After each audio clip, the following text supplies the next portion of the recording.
Hello बच्चों, आज हम पढ़ेंगे कक्षा 8वीं हिंदी का पाठ 7 भेड़ाघाट।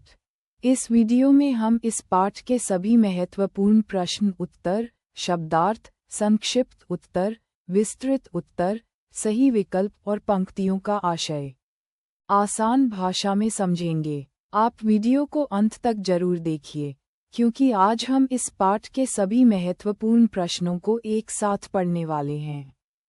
तो चलिए बच्चों, शुरू करते हैं कक्षा 8वीं हिंदी पाठ 7 भेड़ाघाट। प्रश्न 1। निम्नलिखित शब्दों के अर्थ शब्दकोश से खोजकर लिखिए। बच्चों, सबसे पहले हम पाठ के महत्वपूर्ण शब्दों के अर्थ समझते हैं। बंदिनी, कैद की गई स्त्री या बंधक महिला। नगण्य, तुच्छ या जिसका कोई विशेष मूल्य न हो। निष्काम, बिना किसी फल या स्वार्थ की इच्छा के किया जाने वाला कार्य। नुस्खा, उपाय, तरकीब या वैद्यकीय विधि। कृष्णत्व, कालापन या श्रीकृष्ण जैसा रूप या गुण। कूता, अंदाजा लगाया या मूल्य आंका। घर्षण, रगड़ या दो वस्तुओं का आपस में रगड़ना। तृण, तिनका या घास। बच्चों, इन सभी शब्दार्थों को अपनी कॉपी में जरूर लिखिए और एक बार बोलकर भी याद कीजिए। प्रश्न 2। निम्नलिखित प्रश्नों के उत्तर संक्षेप में लिखिए। प्रश्न क। भेड़ाघाट जबलपुर से कितने मील दूर है? उत्तर, भेड़ाघाट जबलपुर से 13 मील दूर है। बच्चों, यहाँ आपको संख्या याद रखनी है, 13 मील। प्रश्न ख। गौरीशंकर मंदिर किसने बनवाया था? उत्तर, गौरीशंकर मंदिर कलचुरी वंश के राजा करणदेव की रानी अल्हनदेवी ने बनवाया था। प्रश्न ग। दूधधारा किसे कहते हैं? उत्तर, संगमरमर की चट्टानों के बीच से जब नर्मदा का जल अत्यंत तीव्र वेग से गिरता है, तो अत्यधिक घर्षण के कारण पानी दूध जैसा धवल यानी सफ़ेद दिखाई देता है। इसे ही दूधधारा कहते हैं। प्रश्न घ। भेड़ाघाट घूमने कौन गया था?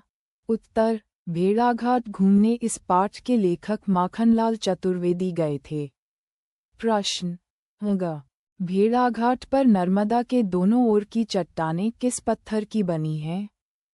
उत्तर, भेड़ाघाट पर नर्मदा के दोनों ओर की चट्टानें संगमरमर के पत्थर की बनी हैं। बच्चों, इस प्रकार हमने संक्षिप्त प्रश्नों के सभी उत्तर समझ लिए हैं। अब चलते हैं विस्तार से पूछे गए प्रश्नों की ओर। प्रश्न 3। निम्नलिखित प्रश्नों के उत्तर विस्तार से लिखिए। प्रश्न क।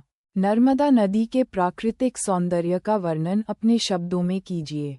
उत्तर, नर्मदा नदी जब अमरकंटक से निकलकर भेड़ाघाट पहुँचती है, तो वहाँ का दृश्य अत्यंत मनोरम हो जाता है। नदी के दोनों ओर विशाल और ऊंची संगमरमर की चट्टानें खड़ी हैं। जब सूर्य या चंद्रमा का प्रकाश इन धवल चट्टानों पर पड़ता है, तो इनकी आभा देखने लायक होती है। यहाँ का धुआंधार जलप्रपात और दूधधारा नदी के प्राकृतिक सौंदर्य को जादुई और विहंगम बना देते हैं। प्रश्न ख। जबलपुर में भेड़ाघाट के अतिरिक्त कौन कौन से घाट हैं? वे भेड़ाघाट की तरह आकर्षक क्यों नहीं लगते?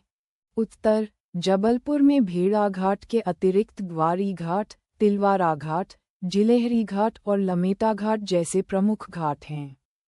ये घाट भेड़ाघाट की तरह आकर्षक इसलिए नहीं लगते क्योंकि भेड़ाघाट में पाए जाने वाली संगमरमर की अद्वितीय ऊंची चट्टानें, उनके बीच बहती शांत नर्मदा और धुआंधार जलप्रपात का जो अद्भुत प्राकृतिक संयोजन है, वैसा भव्य और अलौकिक दृश्य अन्य घाटों पर देखने को नहीं मिलता।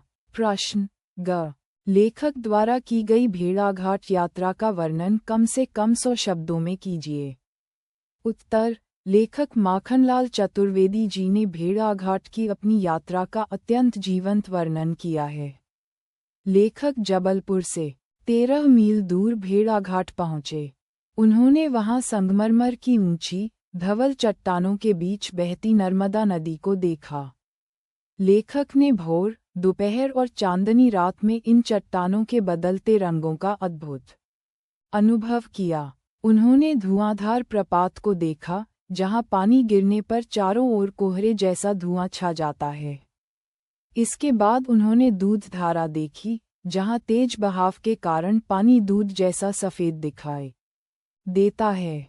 लेखक ने वहां की पहाड़ी पर स्थित ऐतिहासिक 64 योगिनी और गौरीशंकर मंदिर के दर्शन भी किए। पूरी यात्रा में लेखक प्रकृति के इस अलौकिक रूप को देखकर भावविभोर हो गए। बच्चों, इस प्रश्न का उत्तर परीक्षा की दृष्टि से बहुत महत्वपूर्ण है। इसे समझकर याद कीजिए, ताकि परीक्षा में आप अपने शब्दों में भी इसे लिख सकें। प्रश्न 4, सही विकल्प चुनकर लिखिए। प्रश्न 1, सतपुड़ा का जंगल कहाँ स्थित है? क, उत्तर प्रदेश, ख, आंध्र प्रदेश, ग, मध्य प्रदेश, घ, बिहार। सही उत्तर ग, मध्य प्रदेश। प्रश्न 2, धुआंधार प्रपात किस नदी के जल के गिरने से बनता है? क, नर्मदा, ख, गंगा, ग, यमुना, घ, ताप्ती। सही उत्तर क, नर्मदा। प्रश्न 3, भेड़ाघाट की पहाड़ी पर कौन सा मंदिर बना है? क, गणेश, ख, महादेव, ग, गौरी शंकर, घ, सीताराम। सही उत्तर ग, गौरी शंकर। प्रश्न 4, पल पल पलटती भेष, छलकी छन छन छवि धारती, ये पंक्ति किस कवि की है? क, माखनलाल चतुर्वेदी, ख, श्रीधर पाठक, ग, शिवमंगल सिंह सुमन, घ, सूर्यकांत त्रिपाठी निराला। सही उत्तर ख, श्रीधर पाठक। प्रश्न 5, निम्नलिखित पंक्तियों का आशय स्पष्ट कीजिए। प्रश्न क, बैल को अपने खूंटे पर ही अच्छा लगता है। आशय, इस पंक्ति का आशय यह है कि प्रत्येक जीव को अपने घर या मूल स्थान पर ही सबसे अधिक सुख, शांति और सुरक्षा का अनुभव होता है। बाहरी दुनिया चाहे कितनी भी आकर्षक हो, अपना घर सभी को प्रिय होता है। प्रश्न ख, नर्मदा चाहे कितनी मरमर करे, वह मरती नहीं है। आशय, यहाँ मरमर शब्द नदी के बहने से उत्पन्न होने वाली कल कल की मधुर ध्वनि को दर्शाता है। इसका आशय यह है कि नर्मदा नदी निरंतर बहती रहती है और कभी समाप्त नहीं होती, वह सदैव गतिशील रहती है। प्रश्न ग, जो जनसेवा के लिए नीचे गिरना स्वीकृत करते हैं, उन्हें शोभाधाम के ऐसे ही हाथ संभाल लिया करते हैं। आशय, इस पंक्ति का आशय है कि जो परोपकारी और महान व्यक्ति समाज या जनता के कल्याण के लिए कष्ट सहते हैं या विनम्र होकर झुकना स्वीकार करते हैं, उन्हें ईश्वर और समाज के समर्थ हाथ सम्मानपूर्वक संभाल लेते हैं। तो बच्चों, आज के वीडियो में हमने कक्षा 8वीं हिंदी के पाठ 7 भेड़ाघाट के सभी महत्वपूर्ण प्रश्न उत्तर पढ़े। हमने शब्दार्थ, संक्षिप्त प्रश्न, विस्तृत प्रश्न, सही विकल्प और पंक्तियों का आशय आसान भाषा में समझा।